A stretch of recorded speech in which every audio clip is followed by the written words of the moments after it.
Days Gone is probably one of the most underrated games of all time, and though its story and lore definitely have some problems, its main threat is still very interesting.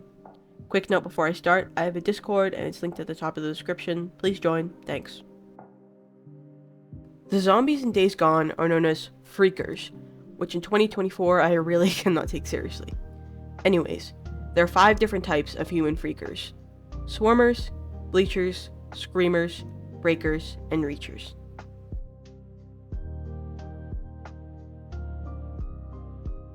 Before I can explain each type of Freaker, it's important to explain the virus itself. It's referred to as the Hooligan Virus throughout the game, and it spreads through fluids like blood or saliva. The infection rate once exposed is nearly 100%, but you may notice that in the game none of the characters ever get infected or really worry about infection. Though it's not explained in the game, I'll share my theory on why that is later. Anyway, the infection targets the lymph system in the body, which in normal people terms is the immune system. It infects cells at an extremely rapid rate, and can be most comparable to cancer. But what does it do? Well, physically, it makes the body's joints loose and increases muscle mass. This is why they are so strong and fast. Mentally, it turns their brains into a primitive and aggressive state. It oddly enough doesn't seem to affect a lot of bodily functions. They can still heal, drink, and eat. In Field Note 2068, it stated that some of the freaks are still wearing clothes and jewelry 2 years after they were infected.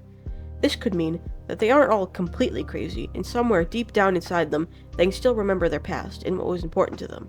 It also doesn't just affect mammals. The Criers are proof that it affects avian creatures.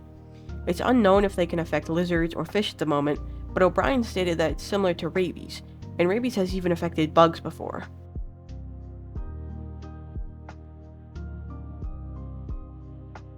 The first and most common type of freak is the Swarmer. Its scientific name is Homo sapiens mutans. They make up Hordes, which I'll get back to soon. They are faster and stronger than normal humans. Along with that, their fingernails have sharpened themselves into claws. They look sickly, and the way their skin is reminds me of burn scars. The males seem to lose all their hair, but not the females for some reason.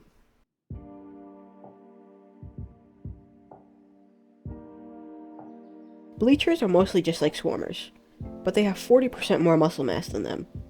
Other than the white skin and red eyes, they look the same. And for some reason, they aren't just people born with albinism that turn into freaks, but it's actually a mutation that can happen to late-stage freaks.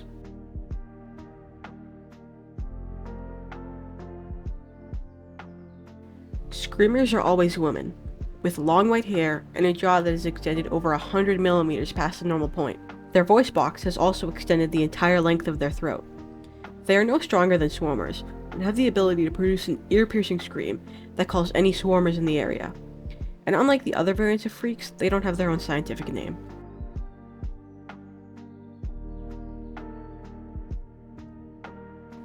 The scientific name for a breaker is Homo sapiens mutans coroposus.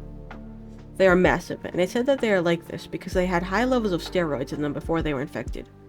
Most of them were on steroids, but some of them just had naturally high levels of it in them. They are almost twice the size of Swarmers, and unlike most other types of freaks, they are antisocial, and will actually go out of their way to kill other freaks.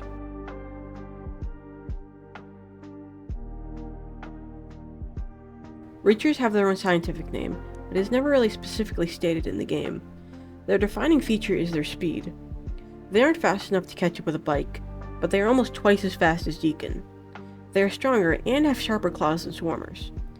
They also have these very odd patches of white hair on their head and shoulders.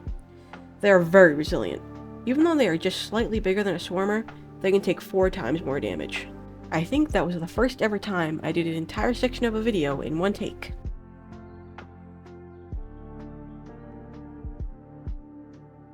Newts are just infected kids. They are pretty much just Swarmers. But their age does cause some different behaviors. Freaks like to cannibalize each other a lot, and because newts are smaller and weaker than the others, they're easy targets. To avoid being eaten, they stick to high places like rooftops that normal freaks have a much harder time getting to. They're also much less aggressive, and will only really attack if you're in their territory or they're really hungry.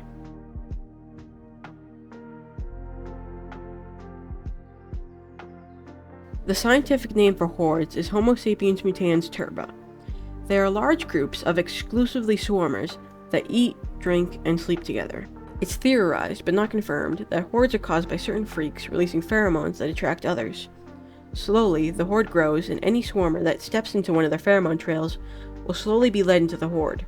Most small groups of freaks nest and sleep in houses, but since there can be as many as 500 freaks in one horde, they choose places like barns or caves.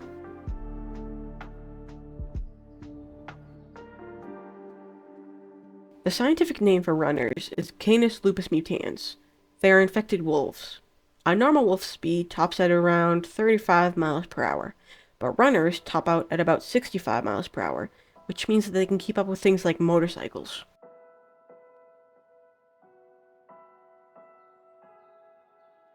The scientific name for ragers is Urus americanus mutans. They are just infected bears. They are much more powerful than normal bears. They are very mangy looking like runners, but other than that, there isn't much special about them.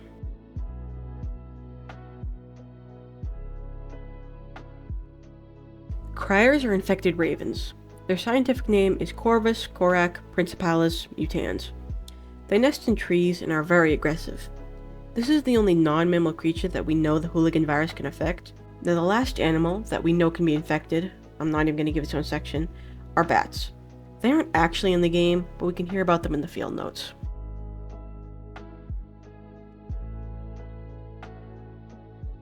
I left this for the end because, again, it's my personal theory, but my theory for why no one ever worries about infection or is ever infected is that every human we see in the game is immune, which would be a large amount of the population. I'm guessing around 25%, considering a lot of immune people would have been eaten by the freaks. Every human that wasn't immune died within a week after it broke out or got infected. Now, O'Brien specifically stated that the infection rate once exposed is nearly 100%, and that it's spread through fluids. Now, Deacon smashes and slices freakers up close for the entire game. It's hard to believe that not one bit of blood has gotten in his mouth, eye, or into a small wound. The reason that Nero people use suits is because not all of the smart people, like the scientists and stuff, would have been immune, so they have to take precautions and stuff. This would have definitely been explained in the second game if it ever actually happened, but for now, I guess we'll never know. Anyways, thanks for watching. This video wasn't planning for almost a month, as I recently replayed Days Gone and grinded to get all the Nero notes. I have a Discord at the top of the description. If you want to come talk to me about almost anything, come join. And again, thanks for watching.